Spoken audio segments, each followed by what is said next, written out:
Coming up, the NFL slate over the weekend gives clear indications about why QB play matters so much and why the New York Football Giants don't have any. We dive in next.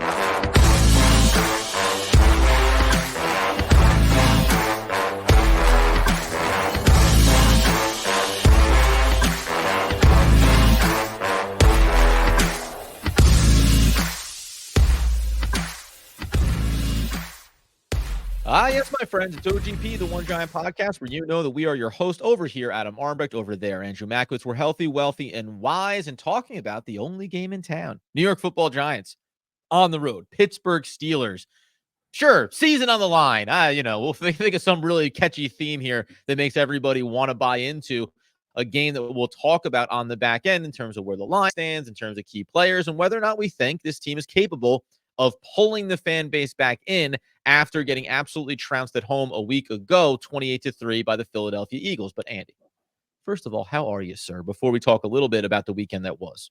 Oh, my heater's broken. Adam, we were just talking about it off the show. This is like the third time I've had to deal with some HVAC issues. Anyone that is a homeowner knows it's like the worst thing you can do because there's nothing you can fix. And it's always really expensive, Adam. So the good news is it's like nice and mild in New Jersey right now. So we're in the 60s. So I'm not really worried about it too much yet. But as it gets colder, let me tell you, my friend, it is no picnic not having heat. No, it's listen, a hero's journey has many turns, but ultimately at the end it's a pot of golden rainbow. I don't know, buddy. I'm sorry. I hope it works out for you. Bottom line is though, people want to hear about NFL football and the New York Giants.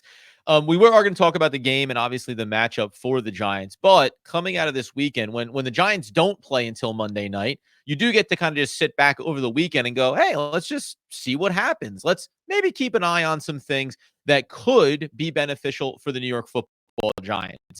Nothing really broke in terms of divisional games, if we're just being clear, the way the Giants needed it to. Commanders go out and get a win. Jaden Daniels comes back from the injury. That was speculated almost up until kickoff, it felt like. And then the Eagles also, I was going to say grind. They absolutely blow out a Cincinnati Bengals team that really ruined my pick'em for me this week. High level, just from around the NFL this weekend, Andy, what were the things that you noted before we dive a layer deeper on the quarterbacks that played across this board here? But any games are about to surprise you? Because that Eagles-Bengals one was alarming. And it, for me, when I look across the schedule, most seasons you'd say certain things about the Bengals or certain things about Team X. This year, I was like, well, just trust the tape. And the two games for me were that game, the Eagles-Bengals, where I was like, yeah, the Bengals, great. They can score points, but they're a bad football team. The record says that.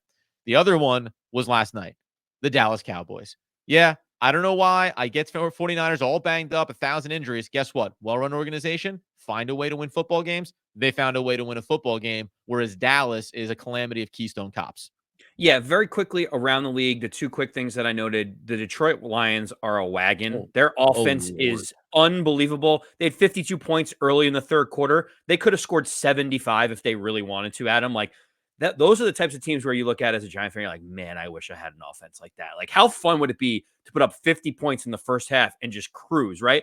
So that to me, that was like the first piece of it. Second is, it's tough being a Giant fan. It's got to be even worse being a Jet fan right now because losing to the Patriots the way that the Jets did and them searching for answers. We posted on Twitter yesterday, like, who's closer to success right now? Like the Jets organization or the Giants? There's an argument that, like, while they're both far away, that maybe the Giants are in a better position overall, just like with age and everything else. But man, those were the two games that stuck out to me because of the positive things out of the Lions and the negative stuff, obviously, coming out of the other team that plays at MetLife. Oh, dude, of course. I mean, listen, the dreams to score over 30 points in a game, let alone putting up 52 like the Lions did. I mean, 52-14. I mean, the Titans are a bad team, but nevertheless, the points are the points, and the being impressed at. By the way, looking at the box score quickly, 14, 21, and 17 points in the first three quarters. They didn't have to score at all in the fourth quarter. The Detroit Lions, good lord.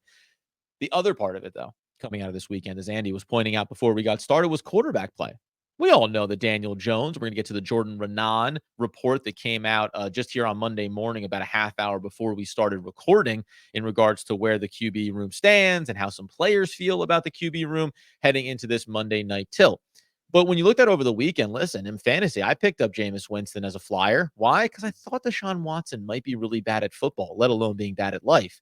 And it was true. 29-24. The Browns beat the Baltimore Ravens with a quarterback that threw for over 300 yards, who was just sitting there on the bench, like waiting for an opportunity, as bizarre as of an individual as Jameis Winston may be. But it was like, oh, teams that are pretty good, when you look at their roster on paper, can be successful if you drop the right quarterback plan. If you have the quarterback to drop in, Andy, I know you looked at the Colts game as well as being an example, even in a loss. Just a lot of examples over the weekend of teams that can stay afloat based on who they have under center. Jameis Winston hadn't started a game since 2022, I believe. And That's Adam, fine. what does he do? He comes out and throws for 334. He has, it's over 8 yards per completion, 3 touchdowns, no interceptions, an 84.5 quarterback rating, a 115 passer rating. Literally, guy was demoted to the third string quarterback a week ago, gets off the couch, comes up and throws for 3 touchdowns against a Baltimore Ravens team, while the defense isn't as good as it usually is Sure. one of those teams that is top 5 Super Bowl contender right now, Adam. And you look at that, you look at Joe Flacco not ever being signed back to Cleveland, which was egregious. Goes to back up Anthony Richardson for the Colts. I mean, look at what Joe Flacco has done this year. He's been able to play in 3 games. He's got a 7-to-1 touchdown to interception ratio, 102 passer rating, completing 65% of his passes.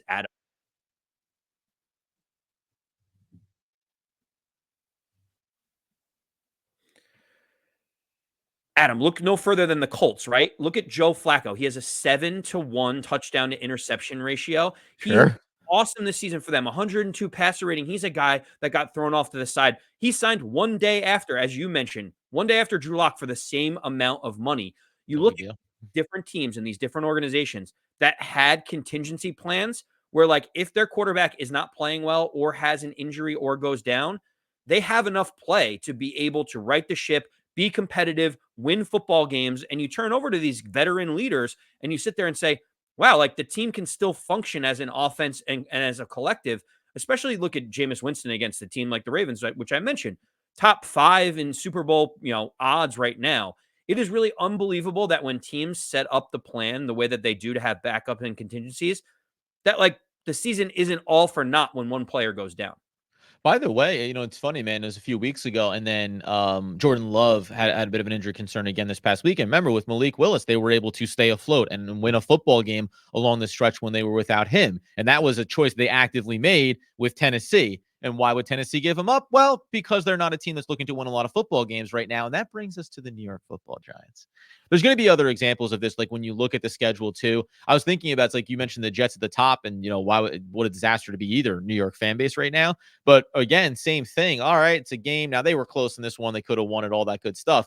But in a situation where you'd say, hey, we're out of it. Who should we go to now? Should we try to develop a quarterback at the back end of this season? Well, we don't have one to develop, so there's nothing really to worry about in that regard. So you do look around the league and you see a lot of different examples, whether it's from staying competitive or from developing a player going forward. The Saints, by the way, are the same thing, right? Have Spencer Rattler. Now, I wasn't advocating for him in the draft for the New York Giants, but because the Saints have him, when you see a player like Carr go down, even though you're getting blown out in a game 26-8 against the Chargers, at least you're getting reps for a player to see whether or not he could be that guy. The New York Giants have Daniel Jones. I don't know if you're familiar with his work. And we know that Jordan Renan, Andy, give me the full details on what the Giants are saying about the Pittsburgh Steelers matchup and whether or not a player that was benched to create a spark, as Brian Dable said last week against the Eagles in the fourth quarter down 28-3, will be on a short leash on Monday night in Pittsburgh. Yeah, so Jordan Renan came out, as you mentioned before, just a little bit before we recorded, and said that Daniel Jones will not be on a short leash on Monday Night Football against the Pittsburgh Steelers. And what I thought was most noteworthy about that, I was like, yeah, duh, obviously, like he's not going to be on a short leash. It makes the whole idea of getting a spark from Drew Lock in the last game a little bit absurd. You should just bench the starters and said we benched him. We thought the game was out of reach. We wanted to get, other people reps, whatever you wanted to say. What I thought was really noteworthy of Jordan Renan's reporting was, and this is a quote from Jordan, a handful of Giants players told ESPN this week that they weren't pushing for a permanent change of quarterback entering Monday night's matchup. Jones is their starter, period. Several players did note that it might be different if Tyrod Taylor were still on the roster. He's not. It's still Jones's team. This just goes back to what we just said before, but I want to get your initial reaction to that, hearing like the players are like, no, we have total faith in Daniel Jones. If Tyrod Taylor was here, it would be a different story, but we're all in on Daniel Jones. Yeah, I mean, I guess, it's tricky to think about. All right. The first thing it makes me think of is that this team and these players believe that they can compete this year. Yeah, right. Like Dexter Lawrence talked about, hey, who's to say we can't go on a roll? Like, why can't we? He said that this is the best roster that he's been on since being a New York Football Giant. Relatively low bar, but it is the best roster that he's been on. So the team collectively, the players believe that they can still compete. That maybe, as we always talk about, you can't do the woulda, coulda, shouldas, but they were close in a couple of these other games. So maybe rather than being 2-5, they could have been 4-4. They could have, whatever, 4-3, even being 3-4, whatever the numbers are going to look like. You could have won some more of these games. So I get that part of it. The Tyrod Taylor part is interesting because it speaks more organizationally, right? So no one's going to knock Drew Lock. I guess he can't be that well liked in the locker room, or at least not viewed as being a player that proved enough. And if you're Giants players that were here and have been here and were here when Tyrod was here, you know that he helped you win football games, right? So I think there's that part of it. Hey, we played with Tyrod Taylor. He helped us win games. So if he was here, maybe it would feel different as opposed to Drew Lock, who isn't seeing the field and hasn't done it here. He did it in Seattle, but not here. I just wonder functionally what the organization was selling to the team and to the players, what they were selling to the fan base versus what they were telling themselves. And we're going to get into mile deep on all the stuff they did in the offseason, but in the end, it feels like it's an organization that's saying, like, we're going down with the Daniel Jones ship because we have our eye on this QB draft prize, while the players and maybe the head coach, like, are still trying to sell the idea that they can compete. I'm in the wash on this, but like, that's to me what it feels like is you made active choices at a GM level to not have contingency plans in place in case Daniel Jones did not perform well enough, in case you wanted to save your season. Do they really feel like Drew Lock is a better, more viable option? Or do they just feel that he was a cheaper option and that's why they made the choice that they did in the offseason? The simple answer, Adam, that I go back to in my head, and I think you're going to agree, and I think all OGP listeners are going to nod their head in unison on this one, Ooh. is when you have a starting quarterback, the backup quarterback needs to be one of two things. It needs to be a young Well, yes, yeah. prospect that you are developing, nurturing, that you know in the future, if you give him enough reps in practice and he sees enough game time, that maybe he can build into a back end starter or a potential starter or a solid backup at some point, right? That's option one. Option number two is in case of emergency, break glass, and we have a veteran leader that can come in and move the ball and the offense can survive should our starting quarterback be able to miss a couple of those games. The most infuriating part for Giant fans is we have neither of those things, right? And that's the reason why these statements are being made. It's because everyone on that team knows that while Daniel Jones is not potentially the quarterback of the future, he is the quarterback that gives them the best chance to win on a game to game basis. And there's nowhere to turn for the organization, to your point, where they could say, we're going to go with this stone cold veteran leader in Joe Flacco because we know he knows how to run the offense. He's been in a Super Bowl. He's won Super Bowls. Like, he commands the room. They don't have that guy. They also don't have a JJ McCarthy or someone else that they can go to sell the fan base. Like, we need to get this guy valuable reps so that hitting the ground running week one, we know that he's already gotten 6 games under his belt. And we are not just starting a rookie, and we have some optimism for the future. The problem is, organizationally, the Giants did not go either of those routes. No one believes that Tommy DeVito is the future. No one believes that Drew Lock is a grizzled veteran that's going to win you a bunch of games. So what were the decisions that the team made, knowing that Daniel Jones has had erratic play, but also has had injury concerns throughout his entire career? To me, Adam, it feels like they just missed the boat on how to construct this quarterback room, knowing who your starting quarterback was. Yeah. Well, this is, again, I said this before in the reaction. I don't know if it was coming off the Eagles loss or not, maybe the week prior. Again, I just think that the organization was selling one thing while wanting to execute another. Because you do want to have that young prospect to develop for the future potentially. You do want to have the veteran that has a proven track record in case you need to save the season. So the only reason beyond ineptitude, which I don't think we sit here and say, as we'll talk about somewhere along this week, the PFF grades that came out around rookie draft classes, and the Giants have a lot of players that are performing well for them in that group. So I don't think it's complete ineptitude. Rather, It's just that we didn't plan on winning a lot of football games this year. And we didn't think that Daniel Jones, if Daniel Jones came out and played really well and we won football games, great. Like, we're happy to have that happen. But if it's more likely that he doesn't, or that the team overall isn't good enough, or maybe we suffer injuries, and that happens with Andrew Thomas, and that's going to derail things too. Okay. Because we have this idea that we're going to get to the draft and we're going to draft a quarterback. Like, that to me keeps coming back to it, because that's the only logical path that I can follow, because everything else speaks to a lack of logic. You don't bring back Tyrod Taylor, who Brian Dable in the Hard Knocks off season, they said, and then we'll have Tyrod Taylor. And you noted this back then, by the way, that Joe Schoen seemingly at every step of the offseason kept misgauging what the market was on several key players. Paid a little more to get Illuminor. That's okay, right? Paid a little more to get John Runyon Jr. It's okay that it cost a little more to get these players in, but then it kept adding up, and then you turned around and you maybe didn't have enough money to get the backup quarterback that seemingly the organization liked and wanted to be here. Maybe Tyrod didn't want to be here. Maybe Tyrod liked his prospects elsewhere. That's fine too. But that's the part that I just cannot get away from, of you must have had an agenda that did not really involve wins. It involved losses, but you weren't concerned about the lack of upside or needing to pivot to turn the season around, unless we see Drew Lock come in here at halftime of the Pittsburgh game and he looks good, right? Because I'm not going to hold him to a very small sample size against the Eagles. Maybe that'll be, we believe that he was capable of it and there was a better value there. I just don't see it. And we know that I've been an advocate for Tyrod Taylor throughout his career as being one of the best possible backups you could have. Yeah, I mean, we talked about it in the offseason, and I just want to emphasize exactly what you said. It felt like the gauge on where the market was going to be on the players they wanted to get was off, as we mentioned. It's okay if you have to spend a couple million more to get your guy. Like, I'm totally okay with that. But Adam, who's second in the league in rushing right now? It's Saquon Barkley.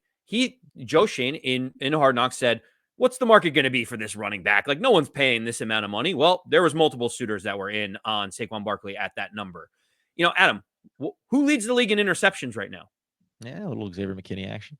Yeah, it's actually Xavier McKinney of the Green Bay Packers, who we were like, there's no way anyone's going to pay him $15-16 million a year. He's contributing. To me, it just feels like we've missed the mark on virtually all of these different things, gauging the market, who's of value to this team, who's not. We're talking about guys that are Pro Bowl level players that are playing in other places. And again, this is not to say that we should have brought Saquon Barkley back. This is not a referendum on all that. It's just to say we missed the mark in terms of gauging interest. Had you known that he was going to get those offers, maybe you would have given a more competitive offer earlier in the season, right? Like, there's just a whole host of things that feel like we've missed the mark on. And the backup quarterback position definitely is one that I'm looking at that's still having me frustrated throughout the season. Unless you didn't want to win football games. Sorry. And then it all makes sense. Unless you signed the contract and you had the 2-year out on Daniel Jones and you want to go draft a quarterback in next year's class and you didn't want to, quote unquote, risk like what happened a year ago. Oh no, Tyrod Taylor came in and we won some football games. Oh no, even Tommy DeVito came in and we won some football games. We don't want to run that risk. We know that we're another season away. We know that we're a draft class away. And then again, you'll come back to and say, but the draft class this past year for the QB position, at least right now, looks stronger than the one that's going to be coming out next year. And that'll go back into the whole cycle of whether or not this organization is well run. Only time will tell on that. We'll put a pin in it. Why? Because the Giants are going to play a football game, Andy. And we talk about the Pittsburgh Steelers on the road for the Giants. That's a good sign for them. It's a good sign for Daniel Jones. He's far better away from home than he is when he plays in the friendly or unfriendly confines of MetLife Stadium. Where do you stand right now? Talk to me about the line, which has fluctuated I think from Pittsburgh -5.5 all the way up to 6.5. I don't know if it ever got lower or higher than that range. Yeah. So right now, most sportsbook have it at New York Giants +6 on the road. The over-under is an underwhelming 36.5 points. They obviously feel like it is going to be a little bit of a defensive battle. I think the last time that I saw it, Adam, in terms of money, 72% of all of the money is going in on Pittsburgh, which is very, very high for those type of markets.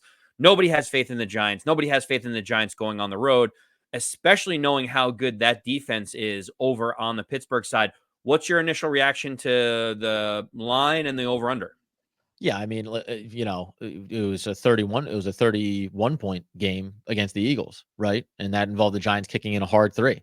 So I understand why you're going to maybe look at that and it's going to be easy to lay the points. So the money's going to go in on Pittsburgh. But I think I have it at 65% of the money is going on the over here. Now, that's not necessarily bullish about the New York Giants. That's just bullish about maybe it ends up being a real dumpster fire here. Maybe there's a late touchdown that gets you over it from the Giants standpoint.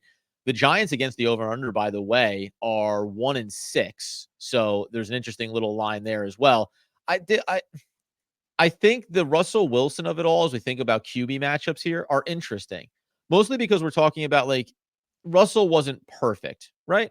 But he played pretty darn well. And most importantly, he played well for George Pickens. He was a little disgruntled. The deep balls, the big plays weren't there. And Russell Wilson, goes, I've been around. When you have a number one, you feed the number one. And that seemed to be the biggest dynamic shift for the Pittsburgh Steelers as we look ahead into this game. Before we go into any further on our key matchups, Andy, injury-wise, we know the Giants are without Andrew Thomas. We know that they're, I don't know, maybe Evan Neal's going to get in the mix here at some point. Finally, you had a Luminor, even though they weren't sure if he was confirmed to play or not. He told us that he would be playing on Monday night. So that plugs him in at right tackle. Maybe there's some injury risk for him in the game. Maybe there's going to be a little bit of Hubbard popping off at left tackle. It's still going to start with Azudu. Any other injuries of big note here for Big Blue? Yeah, I think it's just important to know Cordell Flott is doubtful, unlikely to play. Adoree Jackson is out for this game. We mentioned Illuminor very candidly just said, I'm playing on Twitter. So you take him for his word. Brian Burns, who feels like a warrior at this point, like all these different injuries, he's been limited or not participating. He's going to give it a go, knowing how important this game is. Obviously, Dexter Lawrence and company are available. It feels like you're going to see, I mean, it's funny. They talk about Deonte Banks. Are you going to bench him? It was the whole, like, what's going to happen with Deonte Banks for the last week? It's like the Giants don't have enough healthy bodies to bench Deonte Banks. So he's going to be out there come first play, first series, first drive. You're talking about Deonte Banks, Nick McLeod, and probably pulling one or two guys up off of the practice squad at the cornerback spot, knowing how thin you actually are this week. I'm sorry. You're just going to gloss over Drew Phillips? You just don't care about a little gem in the draft that, who knows, maybe we'll get some reps on the outside in a game like this potentially. I think it's going to be mix and match to whatever suits the best needs when it comes to Shane Bowen. I'm not saying you take Drew Phillips, who's having a good rookie year, and then send him out on the outside to go, now you pick up the matchup. I want to avoid that. But if you're going to listen, but if Deonte Banks is going to travel with George Pickens and you're going to live with that matchup and those results, then hey, let talent dictate the terms, right? If Nick McLeod can go ahead and contribute, fantastic.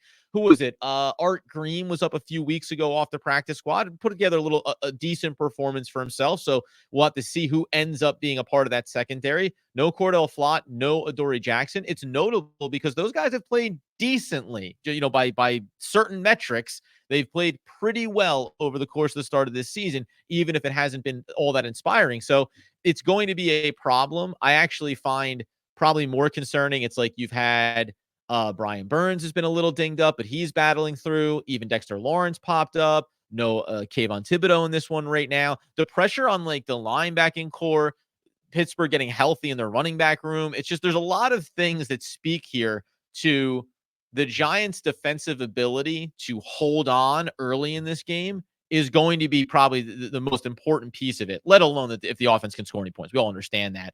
But it's a hard task as you start to put injuries on the defensive side of the football to say, now you guys go out there and you hold the wall. Because if we get to 9, maybe we get 9 points this game, then we have a chance to win it. It's a really tough task. And I wonder if this game, if you agree, depending on how it goes, where you're going to start to hear the rumblings. You said, oh, no, Daniel Jones, the quarterback, he's our guy, blah, blah, blah. It almost doesn't matter, right?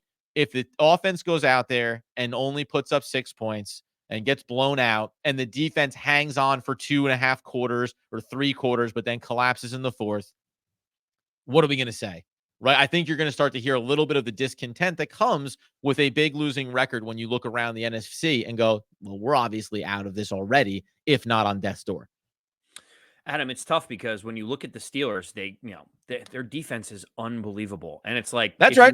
If you ever wanted a get right game or have like the idea that going on the road is a good thing, going up against the Pittsburgh Steelers defense on the road in a night game, in a primetime game, is probably not where the Giants think that they're going to get right. And the hardest part about it is look at the Pittsburgh defense in terms of rushing, they're top 10 across the board in almost every metric. Yards per rush, they're second in the league at 3.6 yards per rush. Rushing attempts, rushing yards, they're second in the league. Adam, they just stopped the run, which basically says with a depleted offensive line, the Giants are going to have to figure out how to throw the ball over the top, knowing that it could be a guy like, I don't know, Jermaine Illuminor against TJ Watt. It could be a whole host of challenges that the Giants face. Any way that you think that, like, what to you is the way that the Giants win this game? What is the recipe for success for the Giants to you? Yeah, second fewest points in the league right now for Pittsburgh, 14.5 per game. And then you mentioned, overall, they're in these top statistical categories, 10th, top 10 in terms of overall yardage surrendered. But the 217 passing yards they give up per game, that's middle of the pack. Like, that is a middle of the pack defensive stat, actually bottom third nearly in the league. So try to attack them through the air. But can you protect long enough? Because the one thing I'll say is, we spend a lot of time talking about what Daniel Jones is and the problems with the QB room and all that stuff.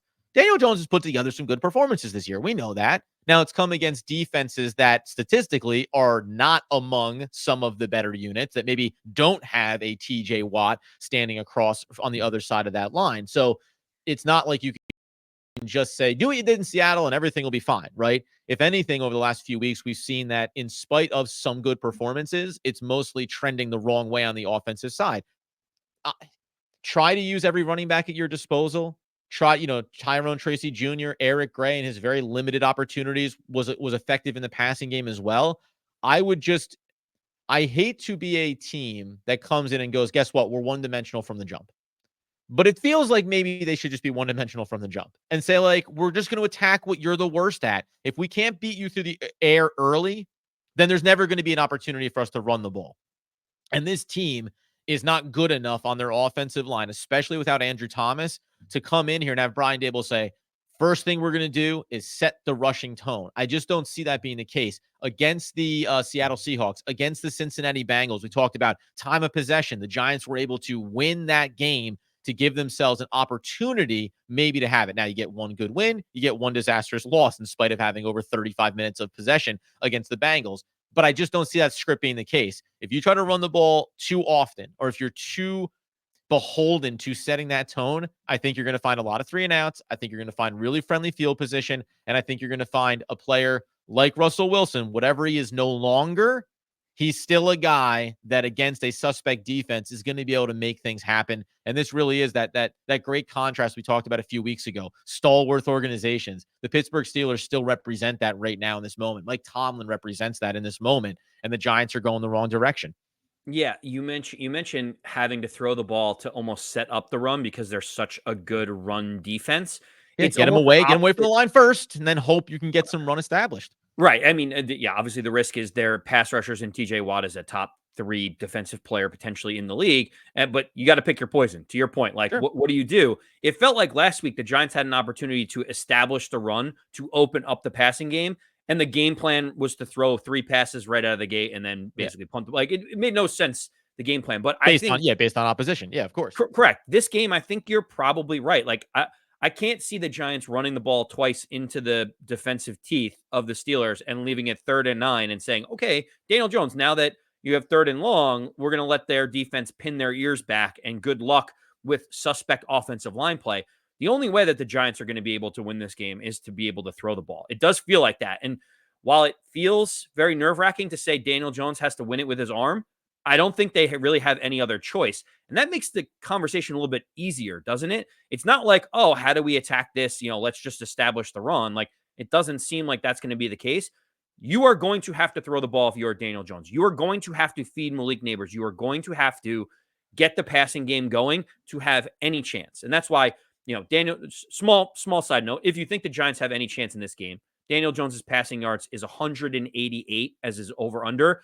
He will have to go over 188 yards if the Giants have any chance to win this game, in my opinion. Yeah, the other notable thing here is the Pittsburgh Steelers defense are top 10 in turnovers, and that includes 9 interceptions. So they give up passing yards, yes, but they're opportunistic and they take advantage of mistakes by the opposing QB. And we know that the New York Football Giants, in terms of turnovers, they have a total of 6 takeaways on the year, 1 interception. 5 fumbles. Maybe Russell Wilson is obviously susceptible, to throwing up a couple of lame duck passes. But the problem being here, the Giants, who have given away 4 interceptions, 4 fumbles, so they are a net negative here. Meanwhile, if we think about what the Pittsburgh Steelers have done to this point offensively, guess what? 1 interception, 3 fumbles, 4 total giveaways, right? So that ratio is exactly how you want it to be. And it's, at the end of the day, as we'll give our picks here, it's just such a representation of of a team that understands their limitations, the Pittsburgh Steelers, right? Hey, we're a really good defense. We worked with Justin Fields. Now we have Russell Wilson. We'll see if it expands our offensive game, but we know where we're buttered here. Our secondary isn't the best in the league, but they are opportunistic. Okay, let's try to create opportunities where we're up and our defense is putting on the pressure. And when you feel like you're down, 10-3, but it's almost halftime and you want to push, that's when you make the mistake. That's when we get the short field. Now it's 13-3. Now it's a 2-score game. And against a really good defense in the NFL, that can feel insurmountable in second halves of games. So I just don't see, I've been optimistic and I've gone back to the win well for the New York Football Giants time and again here. I'd be hard-pressed to take the points in the Giants in this game. I would be hard-pressed not to just say, if you want to put a bet on it, bet the Pittsburgh Steelers outright. Maybe I'll be wrong, but I would even go alternate line spread and lay upwards of, over a touchdown to the Giants in this game, because I just feel like this is going to be a lot closer to what we saw against Philadelphia, to what we saw even against the Cincinnati Bengals, and really, really hard to squint and see a version of the Seattle game for this offensive unit. Adam, I'm going to give you a stat on the way out of here to give you Yeah, my you will. prediction. The New York Giants are the only team in the NFC that does not have 100 total points yet on the season. They do not have 100 total points. They're the only team in all of the NFC that has done that. Even the Carolina Panthers have 124 points because Andy Dalton got hot and threw them back into games. The Giants just can't score points. They can't move the ball the way that we hope that they can. This would be a game where you're like, maybe we could win time of possession, run the ball, try to make it a field goal game. But the Giants just are not equipped to be able to do that against a top 5 rushing defense. Like, there's just nowhere that I see that happen.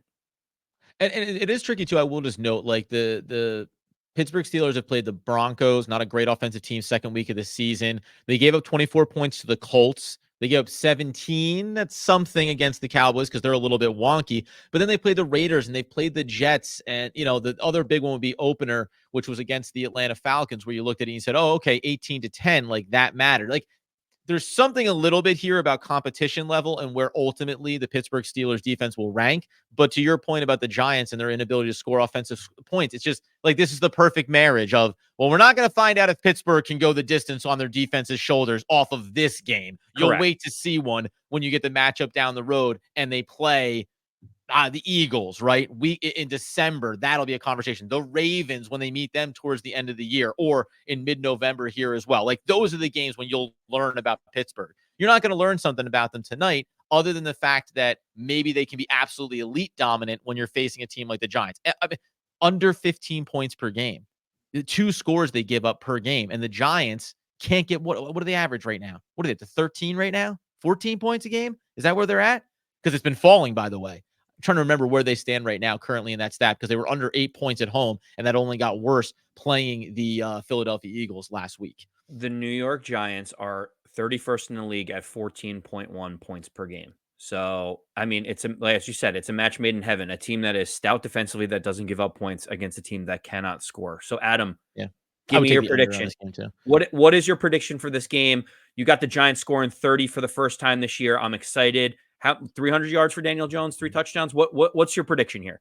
Yeah, it's really hard to look at. Again, this is like the worst possible kind of matchup when you're trying to get a little bit of vibe back here, when you want to put a little bit of belief back in your team and your quarterback and your head coach and everything like that. Honestly, if you're watching, in quotes, a win for the Giants here, I think, would be being competitive in this game all the way into the fourth quarter. So being within 7 to 10 points throughout. Can the defense hold Pittsburgh a little bit on that side of the football? I'm going to take Pittsburgh to win this game outright. I'm going to say something in the area of 23-7. Like, that feels right to me. I'd probably take the under here. Maybe it ends up being a little bit closer earlier, but barring flipping the script and having our defense be the one that gets takeaways as opposed to Pittsburgh, it's going to be really hard. This just feels like the swan song maybe for Daniel Jones as a starting quarterback. Wow, Adam, no faith in Daniel Jones on the road. His splits on the road versus home are appealing and appetizing if you were going to go That's out right. on a limb and have a leap of faith, which is absolutely not what I'm going to do on this one There because you I'm go. in the same boat as you. I think the same game script that you do. I've got the Pittsburgh Steelers winning it outright. I've got it 20-6. It feels like the Giants may move the ball a little bit, try to kick a couple of field goals, try to keep it competitive. But at the end of the day, this offense isn't good enough with Daniel Jones and a depleted offensive line. It wasn't good enough when the offensive line was healthy. It just feels like this is, as you mentioned, a bad matchup against a really good defense in prime time. Man, I don't know if you're going to get any answers to any questions in this one, especially against an elite Pittsburgh defense. But this feels like it's got the makings of, can the Giants get in the end zone at least once during this game? You better believe it, boys. We'll be back in, obviously, breaking down the post game on this and what could ultimately be a post-mortem on the season for the Giants. We didn't get into the full spectrum of where the division stands and where the wild card stands and what happened over the weekend because we know it doesn't matter in this moment for the Giants. Were they to shock the world tonight? Then it will create a much different narrative going to take on the Commanders and then heading over to Germany to take on the Panthers. So these next couple of weeks feel critical for the New York Giants to turn this season around, but it's hard to have faith in it until they prove it. The sample size in recent weeks has been of a team that is going the wrong way. You get us on YouTube, though, because we're still coming in. We're not going the wrong way. And you get us on your podcast feed as well. Until the next time, until the best times. As Andrew Mack would want, need, and name, demand that people know. As always, let's go Big Blue.